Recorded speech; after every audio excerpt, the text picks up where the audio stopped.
Welcome. This is the 116 Life on Holy Culture Radio. I am your host, Ace Harris, and we got some special people here today.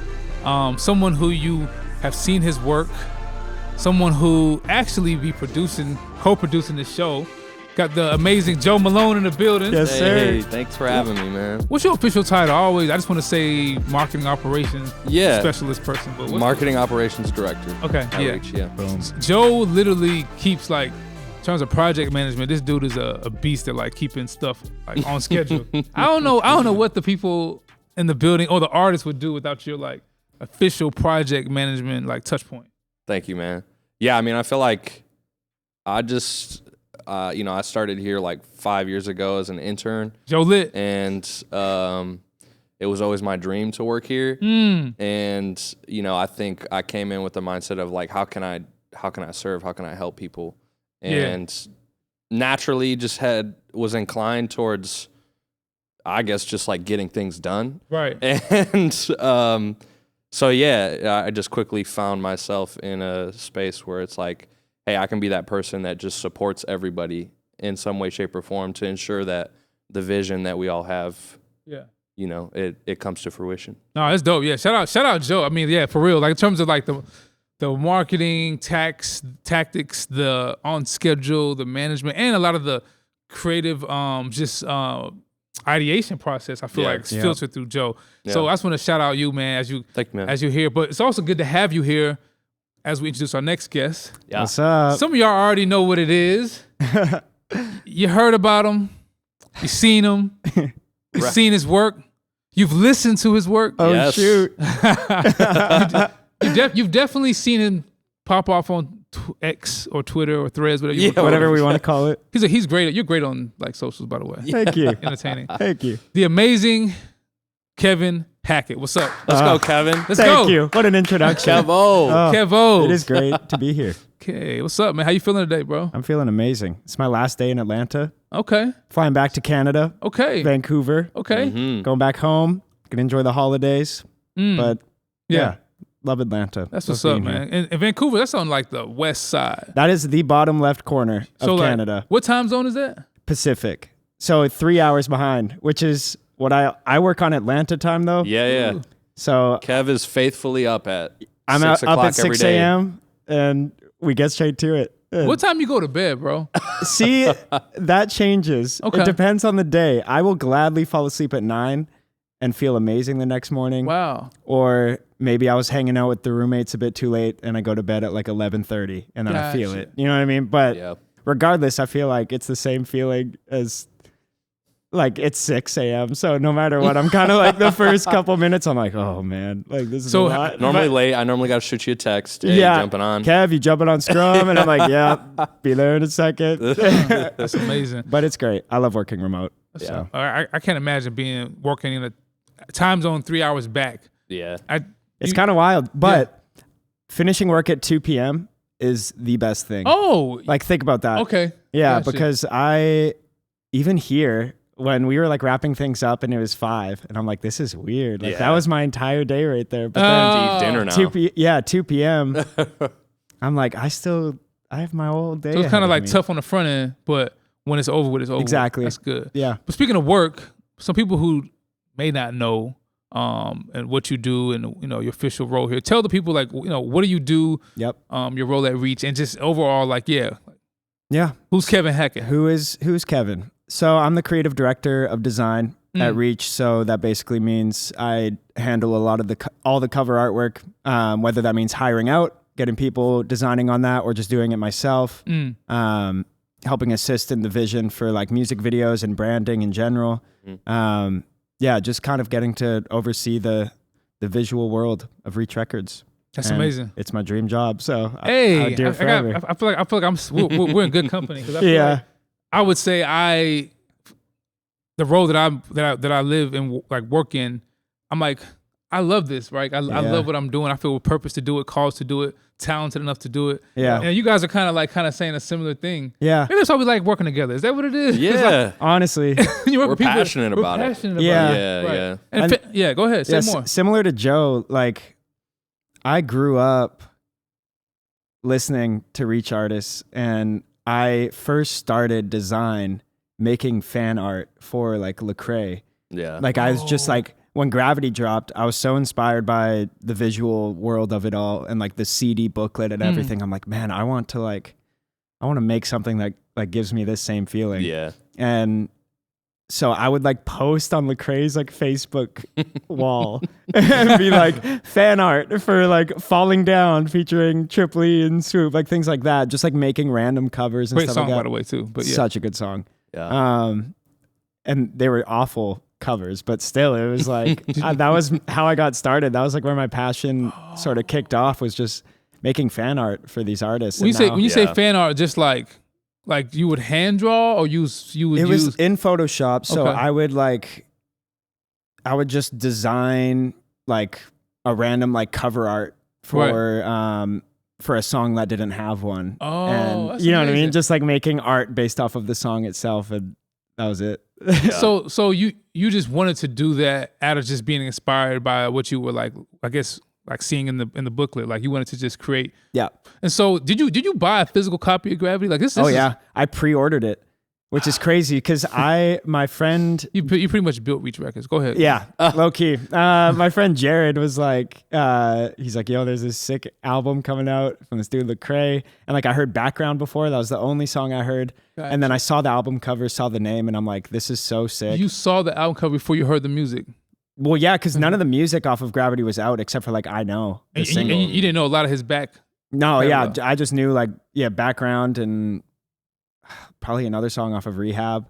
But then I was like, I'm gonna order this CD. This looks sick, because my mom would pay for it because it was Christian. So I was like, The reason why let's get it. I want to dig more, because think about this.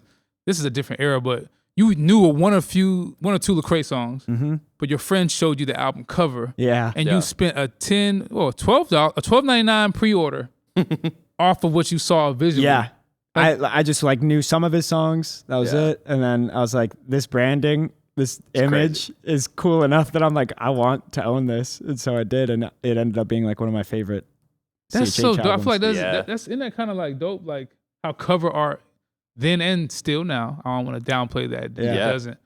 It influences how people experience the audio. Yeah. Which we can get into that Totally. later. But like, so you were like obviously like tapped into Reach, and like, were you like designing because you wanted to get into design, or what was your like end goal? You know what I'm saying, of creating fan art? Do you like feel like, yo, one day I'm gonna design a cover for one of these guys? Or whatever? I don't think it was ever out of a place of like, I want them to see this and hire me, because I was like 13 and I knew that wouldn't be the case. But it was definitely more out of just like love for it and wanting to express that somewhere. Right. And I think that visual medium was something that I wanted to start doing. And so that was a huge part of it. I was just like, let's just do this mostly for the love of it and for fun. And were you designing other things too, or was it just out with fan art? The only thing that I was actually designing was like for my own music that I was starting to put out. Like me and my best friend at the time, we just recorded like really bad covers of like Lupe Fiasco songs and like B.O.B. and stuff like that. And so we needed like, something to put with the YouTube upload, like just a simple image. And so I'm like, okay, I'll learn some things real quick. And, so did you desire to design before that, or you were designing out of, I want to have something to put with my cover? Yeah, it was just out of necessity. I was like, okay, I Pretty need dope. to do this. I mean, when you know, what was the moment that you were like, yo, I'm actually kind of good? Like you said, it was terrible fan art. When did that like? I don't know. To say like the moment that I knew I was good is tough, because I feel like a natural part of it is just like never feeling like you're exactly there yet. So like, I don't know. But in terms of like actually feeling like, oh, this could go somewhere, is I posted Social Club fan art on Twitter. Okay. They reposted it. And then, do you know Sam Stan? Sam Stan. He's What is that name? like happy raps and stuff like that. Yeah, I feel like I've seen. He made a lot of music with Marty and stuff, but he saw that repost and then he hired me out for my first commission like ever. Shout out God. Yeah, and then I was like, oh, cool. So people, are starting to hit me up for this. Like I could actually start doing this and do commissions, and it was kind of just snowball effect from there. How old were you when that happened? 14, 15. That's crazy. Really young. I was not good at photo. Like I was not making good work at that point. Yeah. But it was good enough to, you know, like. Yeah, I think he just needed anybody, and he saw. But he saw your work that was done with Social Club, the fan art. Yeah. Then they reposted that. That's how we saw it. Yeah. They reposted it because they thought it was good. I guess. Yeah. That's So they saw something. yeah. Don't downplay yourself. But I mean, I'm downplaying my 14-year-old self. I'm allowed to do I think that's cool because Twitter, at the time, I mean, I don't know if IG was out at the time, I believe, or maybe it was kind of emerging. Yeah. It wasn't really a place for artwork at that point, like Instagram. Just filters. Yeah. It was, Yeah. which is kind of a dope era. Yeah. I love know. that. I think Twitter was a very like networking tool because a lot of like young producers like got their placements from Twitter. Yeah. So Twitter was like, I'm trying to figure out how to frame this. This was like the cesspool for like the artsy, creative kids that just needed an outlet. And so it wasn't very industry. It seemed very like very like what's the word I'm looking for? Not rebellious, but like unregulated. Like just so you can just shoot your shot, make your art, make your song, and then like literally somebody that's like way bigger than you can like literally see it and like tap Change back your life. in. Yeah. It's literally changed your life. Yeah. Which kind of happened in a way, like for me. Like that is how it happened. Yeah. It's just people supporting and reposting and yeah. That's I mean, I think for all the young designers out there, like just create and and like shoot your shot. Yeah. Put it out Out of there. a love to do it, you know? Or like a need somewhat as well. It's like, you're like, I'm just trying to put this out. Right. Yeah. But then, maybe that leads to a question like, when do you feel like, you know, you were starting to design for your own work just because you needed it, but when did it start to feel for you like, wait, I really like this part of it. Yeah. Like, you know, to lead you to like just creating covers for other people that you don't need to, you know? Yeah. I think I remember like the exact moment it happened, and it's so funny. So do you guys know the single cover for Mercy by Kanye? And Yes. it's like red text. It's just bold red text that just says Mercy. Love it. Yeah. Yeah. Keep going. And so I saw that. I love like there's like a slight like digital texture on it. I was like, this is sweet. And I searched up like a tutorial, like how to accomplish this. And someone made like a full on tutorial. Like, here's how you accomplish the exact look and make your own like Mercy cover. And like it was on this forum called Kanye to the. And I know, Kanye too. Yeah, and which was like the whole forum era was like crazy. Like that was like in like the cover art section, and there's this whole world I discovered through it. But like, anyways, I saw this tutorial, and all of a sudden I was learning like a bunch of stuff. Like I was learning here's like how a blending mode works. Here you could create a clipping mask, like things like that. I'm just like learning things from this one tutorial, and then applying that. I'm like, oh, I learned this from this tutorial. I can apply it to this. And then I was starting to like connect things. I'm like, whoa, I'm learning right now. You know what I mean? It's like I'm growing just from this one tutorial. And I think that was like the moment that I'm like, oh, I like want to dive into this because like you're getting giddy just at the minuscule like aspects of what it is. Yeah. Because I was like finally getting to make something I loved, like something that I knew that I loved, like a piece that I was like, this is a cool cover. Yeah. And I'm like, oh, I'm going to try to replicate it the best I can because, you know, it feels cool. That is a genius like nugget of for creatives, like finding the thing that you love, that you're inspired by, and trying to deconstruct or re-engineer how it was made. Yeah. And then apply that to anything else. It's amazing. And it's not, it is copy. It is. Like copy to get better at making and finding your own touch, you know? Yeah. And I think that's totally fine. Like if I'm a 13, 14-year-old kid and I want to learn how to copy this one cover, and that's how you learn. It's like, yeah, that's dope. That's awesome. Yeah. I also hear you kind of saying too, like, you know, I think it just made me think that there's a lot of people out there who look at the end product of something. And I'm guilty of this too, like having done this in my life and be like, ooh, that's cool. I want to do that without any sort of knowledge of like what goes into producing that thing. Yeah. The amount of time, the knowledge, all of that. Yeah. And, you know, I just think there's something wise, or maybe not even, I don't know. There's just something cool about your story in the sense that like you found this passion not out of like seeing an end product and being like, oh, I need to, that's cool. People like that. I'm going to do that. Yeah. But out of just a need to, oh, this is interesting to wait, I love this. Yeah. And now I'm going to do it. Yeah. Yeah. Yeah. Because it just feels so cool when like you're executing on things that like you've seen other people do well, and you're like, oh, like I know how they did that. Yeah. Let me try that. And then like suddenly you're feeling like, oh, like I could keep doing this. I could keep growing. Like if somebody were to see like, I don't know, the Triply, the end cover, they look at that and then they feel like, oh, like this is dope. I want to take a photo like this in front of a house, or you know, like someone tries to like create that. I'm like, that's amazing. And that's so dope. I feel like even as we get into the next segment, like who you are and what you're doing, what you're able to do, is a product of like your whole story that has allowed you to get here. And I would love to listeners to kind of get into like, let's do it. Like how did you get here? Because and I think it's a lot that we can unpack. So this is the 116 Life on Holy Culture Radio, Sirius Channel 140. I'm your host, Ace Harris, here with Joe Malone, the amazing Kevin Hackett. We'll be right back, y'all. Welcome back, y'all. Thank y'all for tuning in, listening, viewing, whatever you're doing. This is the 116 Life on Holy Culture Radio, Sirius Channel 140. I'm your host, Ace Harris, here with Kevin Hackett and Joe Malone. Let's get it. Let's go. Yeah, so last segment, Kevin, we were obviously talking about, how you found yourself. Humble beginnings. The humble beginnings of becoming a designer. And we pinpointed just this beautiful piece to your story of not seeing something and then wanting to be that, but gradually, just naturally finding yourself in this place of loving design. We attributed that to just something in your story that we'd like to explore more.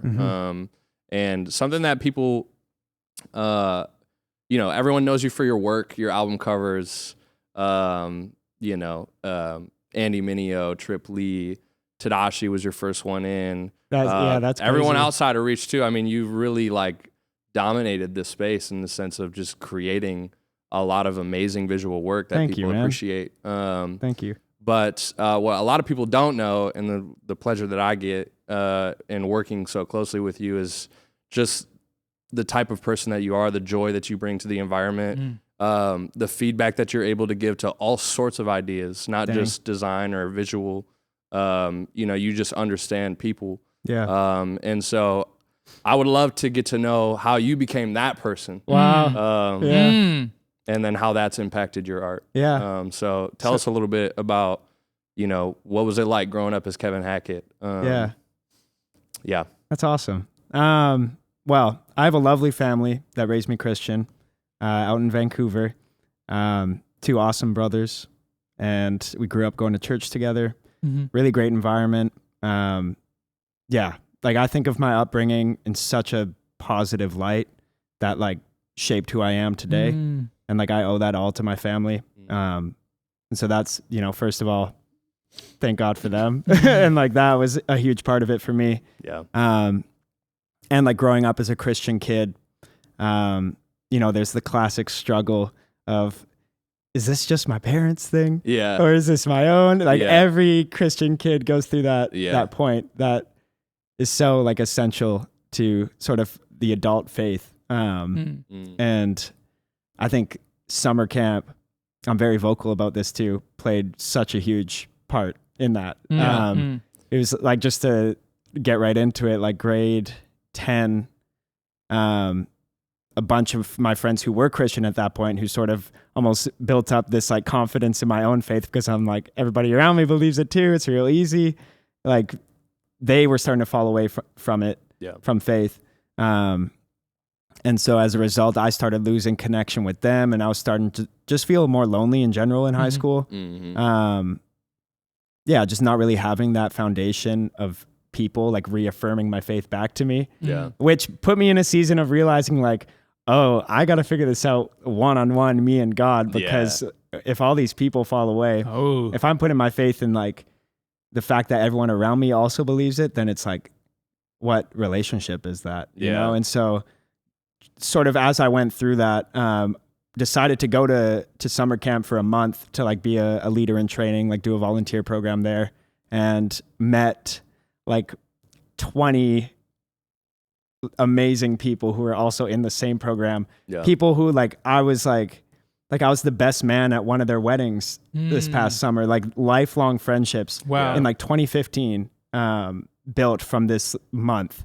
And that was the moment where it was like, I don't know, it felt like I had like finally made that faith my own by taking this step into like the unknown of being in this place for like a month with a bunch of people that I don't know and like really establishing that like one-on-one relationship with God during that month, but then also like the Lord being like, hey, here's this community, here's what it looks like to have like a healthy foundation around that instead of an unhealthy one. So he blessed me with a community from that point on. Still some lonely years in high school because they all lived in like 40 minutes away from me in another city. Yeah. I was kind of outside of the main Vancouver area. So yeah, a lot of that was still difficult throughout the rest of high school. But then like now I live with like 5 of these guys that I met through this camp. Amazing. And yeah. So like I was provided a community during then. And that was when I really felt like God established what my faith is to me solo outside of, family and everything. And how did you, first of all, that's great. I love, shout out to youth summer camps, man. Summer camps, underrated. Amazing. Yo, how did you just carry your faith on through like, I guess, rest of high school? I guess you went to college or just school? Yeah. Yep. How did In college. Actively. Yeah. That's a whole other thing to talk about. Oh, yeah. I didn't know that. Shout out to scholars. Sometimes I forget too. So, yeah. He's like, I'll get that artwork back to you, but I have to finish. I'm just in class right now. It's coming. How did you carry that? What were the things that you pulled from or listened to, subscribed to that kind of was like cheering you on in your like young adult or years? Like, such a good question because it was Reach music. Like honestly, so wild, not man. Like not just because I'm on this podcast right now. Like it's like it like truly like having a love for these artists and consuming like a consistently great message that was also great music. Gotcha. Really like assisted in me feeling confident in like what I was choosing, even though it felt a bit lonely in my day-to-day. I was still like, there's this passion and love for art and music that sort of helped keep me company during that time. I always find it interesting when like the creative sectors of the faith are like the sustainers of other people's faith outside of like the church context. It's interesting. Like I found this artwork or I found this song or this artist or this creative. I found my tribe of people that are creative like me, and they're expressing their faith, and that's like encouraging me in my own faith. Yeah. Probably even more than maybe sometimes my local church, my pastor, my youth. Right. You know what I'm saying? Like talk about that. Like why is that? How did that feel to have that? To have like a sense of hope outside of your local setting. You know what I'm saying? Because the internet at that point in time, I remember during class, I'd be like talking to friends who were in like these like CHH group chats and like all friends that I met through Twitter, because we all shared this love for this thing and feeling like, oh man, like I'm not alone right now. Like there are kids just like me right now, and like getting to meet all these people who, I don't know, just shared the same passion that weren't just immediately in my local area. Yeah, and like that sort of just goes hand in hand with my artwork journey too, because like I was also meeting artists through that time, and I was also getting to work for them, and like that just continued until it started working out on like a design end. But yeah, on a human level, like there's like friends, like really great friendships that I made through this. Right. So you were like tapping in, obviously being encouraged by the music.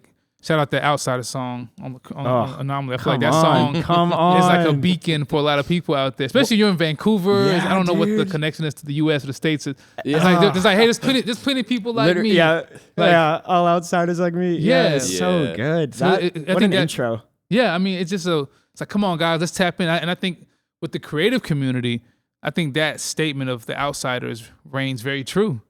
Yeah, dude. Talk about how you started to connect with the other outsiders and get inside of the world of CHH that led you to start to influence it. You know what I'm saying? Yeah. I think, Twitter was just a different realm back then. Like it felt like I was like in a community, whereas now it's more like you're seeing viral things and like right. Yeah. So like it very much key word. I feel like it very much changed. Yeah. Since then, but that was just like so pivotal. Like the internet was in a really great spot at that point for like fostering friendships. Yeah. And like getting to connect with, like constantly seeing, you know, what Lecrae was posting and everything like that. That just like, it immediately felt like there was like a, you know, physical community, even though it wasn't. Yeah. Like it was just like, it felt so tangible. Yeah. And I think that just like was breeding ground for friendships and like connecting so easily with people. Yeah. Like it's like the Melanie Piper era. Yeah. You know? I'm classic. Classic. I'm literally like hearing your story. I'm like, I mean, you guys are probably, I think, similar and close in age or similar generation. So like, Joe, how did it feel like, you know, like in that era of like, I guess, the community aspect? Yeah. Yeah. Yeah. I mean, for me, it was a similar story to yours. Yours was your brother, did you say? Or so that first showed you the music? Yeah, my friend Jared showed me. Jared. Yeah. So my cousin showed me the music at the start. I had similar story, grew up in a faith household. And yeah, but I wasn't really into hip hop in general. And then my cousin showed me that music. I think he showed me, I want to say it was Rebel. Go Hard was the first song that I was like ever jamming on repeat. Crazy. And yeah, I mean, I feel like even growing up in a Christian household, in a city that was largely Christian, there is just this like experience that you have as a believer where like I don't fit in with the world. And even though there are things that like we have similar interests in, like I can make a lot of friends with people who weren't believers because it was like, oh yeah, I like that too, or I like that too. There was always this like, oh, but you're like that. You think a little differently. And I think when my, you know, like, and I always looked up to my cousins, like they were always cool. Like to me, they were great basketball players. Everyone thought they were so dope. Like I would always pull up to watch them play. And it was just like, I was proud to be related to them. It was just like, oh, you're inspiring. Yeah. And for them to show me that music and be like, oh, snap. Like, I guess like I knew you were a Christian, but like I didn't know you like tapped in like this. Yeah. And I think it was encouraging. It was just like, oh, okay, cool. Now I think you're cool. You're showing me this music that aligns with what I believe. And now like, and this is cool. Like this is different. I'm gonna tap in. And then the more and more that I did tap in, it was just like you start to meet people from all over at shows all over the world, like you know, online. And I guess the only thing that I have to add is that it just is encouraging when you find like-minded people, right? Yeah, who love Jesus, who love art in different expressions, and who are looking for other people like that. And I think the through line for you, Kevin, is like, it's like faith, art, and culture. Like it's like faith. We all believe. Culture, but it's that the artistic expression. Yeah. Where is that hub? And that's why I think it's so interesting. You're hearing you talk, Kevin. Like your ability to find this community, find this tribe, and then find a way to like flex your gifts in this. Like talk about how, as you're going through college, you're like starting to not just dabble, but literally put your hands onto the Christian hip hop space through designing. Yeah. Oh man. So Joe said it earlier. The first project, Alex Medina hit me up to do art for Tadashi for this time around. The first one. Stop. Why did he hit you up? I think you can't gloss over that. You know. I think it was the same. Because Alex Medina's like, shout out Alex Medina if you're watching. This is literally one of the most creative and talented tastemakers I've ever met. Yeah, legend. Genius level, man. Go ahead. I need to meet him in person. You haven't met Alex? No, because he changed my life. So like, yo, Alex, we gotta make this happen. Yeah. Just pull up to wherever Spring Hill, LeBron's. Yeah, pull up to Lakers game. Yeah. I'm sure he'll be perfect. there. He will be there. Front row in the shoes. In the shoes that he designed. Yeah. Yeah, that's crazy. Yeah, but I think he just saw my work through me designing for other CHH artists, and that similar like Twitter community, like Community, yeah. yeah, like things get reposted. He saw stuff, he DM'd me, and I freaked out. Like I was like, "There's no way, like this is happening. Like I'm finally getting to do like actual work for Reach." And oh man, I just I love thinking about that because I was just so excited. Yeah. Yeah, and I made some covers. He combined them to make this really cool cover. And so that sort of kicked off a lot for me. That when I think about like benchmark moments, like that really was one. And then from there, I met RG before he was signed to Reach or anything. Yeah. Just again through Twitter, through mutuals, me working for some of his friends. And first thing that I did for him was Aquafina. Yeah. Yeah, pre-Reach single. Yep. Amazing cover. Yeah, he got signed, and then he like brought me in as a result of that. And I was working with Caleb Davis, Trash Flower on Instagram.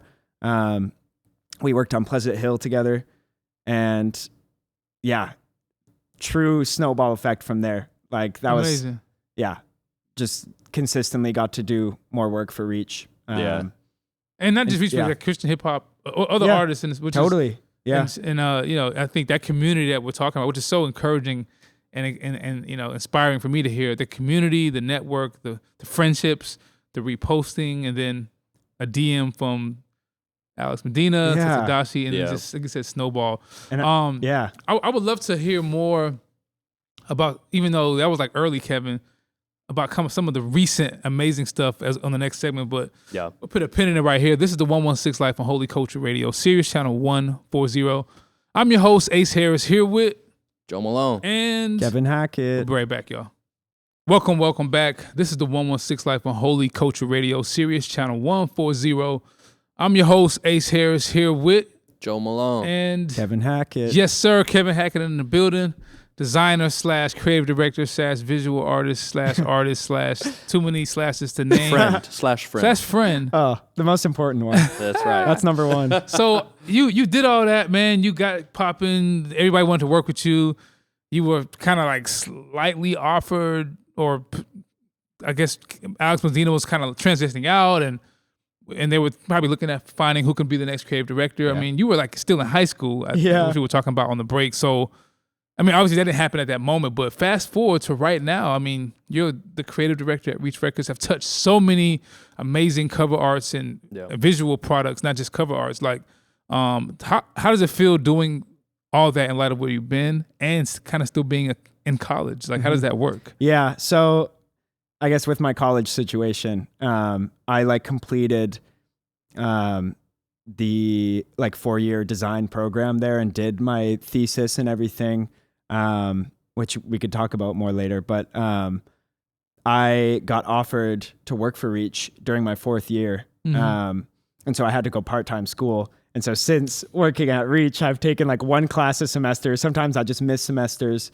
So I take like classes in the evening. And I'll be graduating next semester, so spring 2024. Hey, I'll finally have my degree. Congrats, Give it up to the almost college dropout. Kevin. Literally, so many Shout times. out Shannon, we see you. So many times I'm like, why am I doing this? I'm in my dream job. I don't want to finish school. You're almost there. Might as well. Yeah, that's what my mom and my girlfriend would say. Yeah. You're so close. Why not finish it? Yeah. But yeah. So you are like, you know, killing it here, touching so many products. And projects. And I think you're also helping to change the culture of the design world in a way, not just by how you're bringing other designers in, which is something that you do. Talk a little bit about that role of like bringing other designers in and maybe what you want to help, how you want to help them. You know what I'm saying? Yeah. So I'd say, you know, as we talked about like early in my design career, a big goal for me was to work for my favorite artists, like just as a dream, like, you know, get to work for Lecrae and Tripp and Andy, like, you know, now that like those things are a reality, which is like, I'm so thankful for that. Like I get to do that because even just for my younger self, I'm like, that was such a goal. And now like looking sort of forward into like, okay, what is my goal now? Yeah. And I think it's sort of shifted into less of like a self-focused goal and more for design in the music industry as a whole. And that is just getting designers the credit that they deserve. I've posted a lot of like different proposals that a lot of people in Spotify have like seen these proposals, which is awesome, where it's saying like, here's how you can integrate crediting, who made the artwork in like song credits and stuff like that, and different mock-ups for that. And so that is like a huge goal for me now, is like showing how big of a difference it makes when you credit your designers properly, because that's like the stuff that got me, being able to work in design. Yeah. And so that's just a huge like priority for me right now. Like I really want that to just continue to happen more and more, is like people getting credit where they deserve it. And just designers not necessarily getting the spotlight, like not for clout reasons, but for like actual job opportunities, because that's how I got it, is people reposting my work or saying art by Kevin. People click on the name. Hey, I want to get artwork. What do you charge? Like that's how it is. And I think like, I just really want that to like be more and more of a like priority in, music. What? So you wrote like a thesis for this in college or something like that? Talk about that. Like what? Yeah. So I basically, my entire fourth year, we just work on this one project. And for me, that project was just like giving an example of a system that would properly credit designers. And a big part of that was this Spotify proposal that I gave, where it's like, here's exactly where like artists can be, or designers can be credited, photographers, all of that.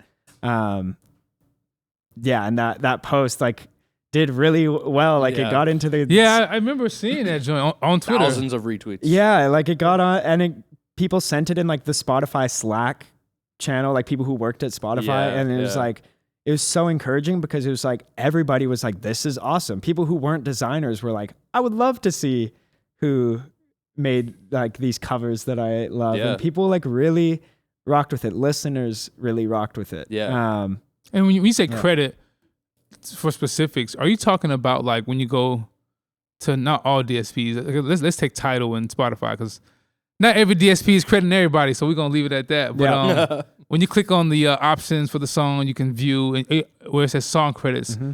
Is that where is that? I think that would be a perfect place for it. Gotcha. Honestly. Yeah, I mean, I'm kind of like, it seems like a no-brainer. Why not? I don't know. What happened? What happened with that conversation?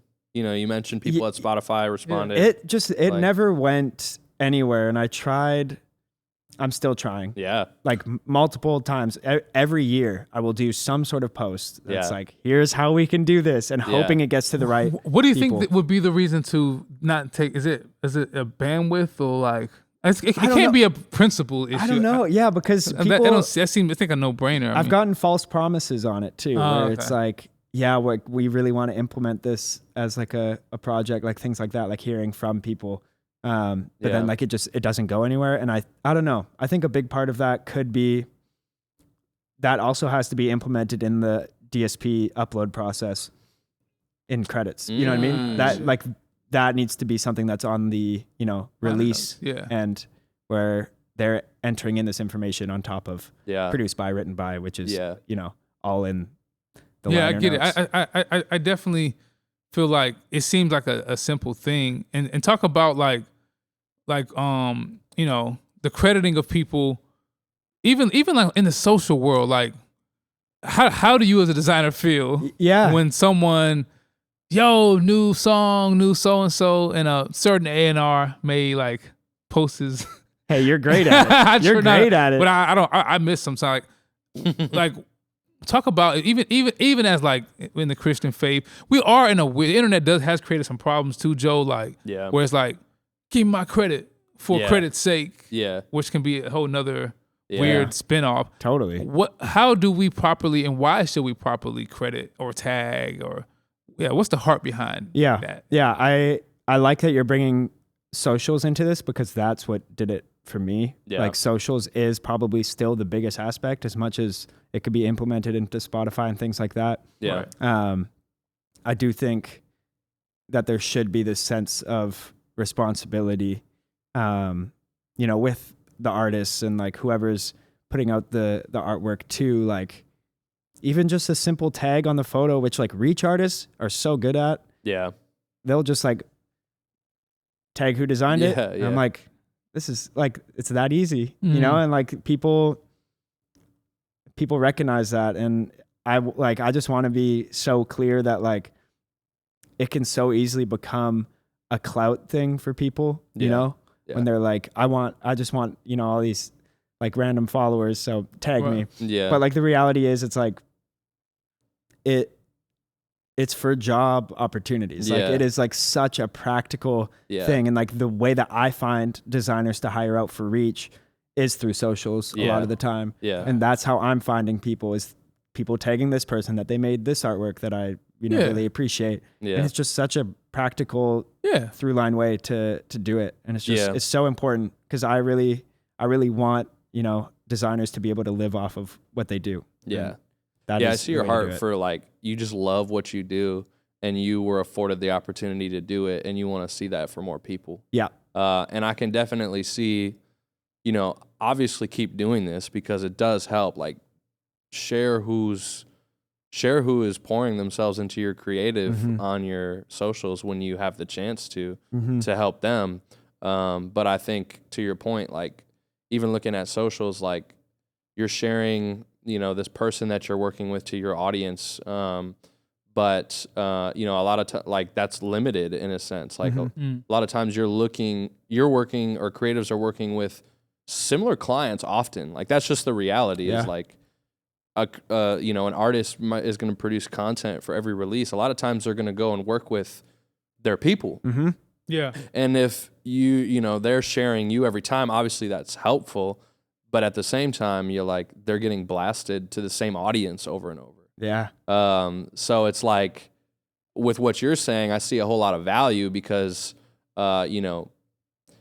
people are constantly discovering new music on DSPs. And for the people who are interested, like if they have the opportunity to see who's making this amazing artwork that they're creating through, how they design the app, that's going to lead to so much more new exposure for these creative people. Yeah, like for sure. Yeah, I see a whole lot of value in that. And so for the people that are crediting and highlighting, I mean, when a new release comes out, Kevin, and people are tagging you, and it's like it's feeling good. Like, how does that feel? Because I just want to ask you, because I have a couple favorites that I've seen. Like, how does it feel like when it's like, yo, this song was dope and the visuals crazy? Like, how does it feel as an artist, as a designer, when you get that feedback? I think a lot of artists in the visual realm deal with like the imposter syndrome stuff and like not feeling fully confident in what they do until, they kind of hear it back at them that people are enjoying it. Cause it's tough to know, but like, I don't know, however many years I've been designing things, like I've designed hundreds of covers and it can get to the point where I'm like, okay, like I think I know this is good, right? Like this is solid, but it takes having to hear like from the audience when they say like, this is fire. Like even as simple as that, I'm just like, oh, good. Like I'm glad this connected. Right. And like, there's sometimes more than others where I'm like, oh, this is like one of my favorite things that I've done. But then there's other times where I'm like, like this is good. You know what I mean? Like I feel good about it. And I know that it, like the artist feels good about it. But then people will just connect with it, and I'll say more. Can you give an example of when that may happen? Like when you was like, "Yo, I did my job, artists, we're good," but you didn't expect the response that it may have created online. Yeah, is there a piece I think Neverland 2 is like the best example of that. I talk about it a lot, but I was working on that cover one afternoon. And they just needed a new option. Matthew Warren had cooked up like a really cool mock-up that he talked about on this show too. Yeah.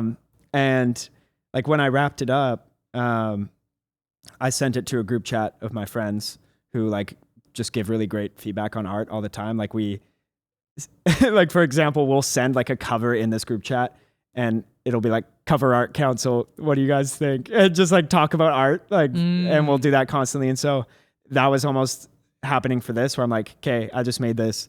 What do you guys think?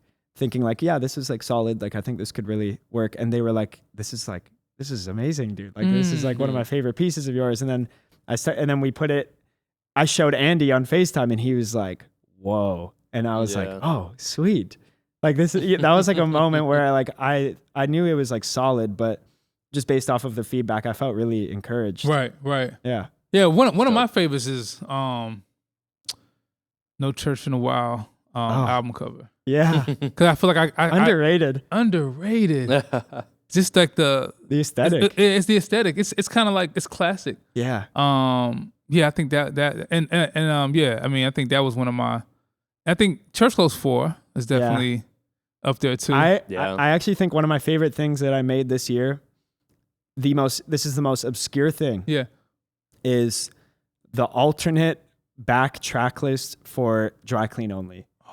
Like it was just the tag. Yeah, no, that was hard. Yeah, I think that was like. I wonder if people even caught that. Did we post it? I think we did because we had the. Get on your job, Mark. Come on, where you at, man? Yeah, we had that, and then like an actual track list that was more like, informative. Sure, a little easier to read. So like that was like, that's a random thing that I knew. I'm like, oh, I love this. Yeah, I mean, we could probably talk hours about all the details. Yeah. So as we're coming to a close, man, I want you to like speak to the importance of creativity and design in light of us putting our faith in the creator and how he is the ultimate creator. Yeah. And is given this gift. And like, how do you juxtapose God's creativity in your art and why that's important as a contributor to what we do? Yeah. I think, like you said it, we serve a creator, and that is very apparent in nature, in humans, in conversation. Right. Yeah. And I think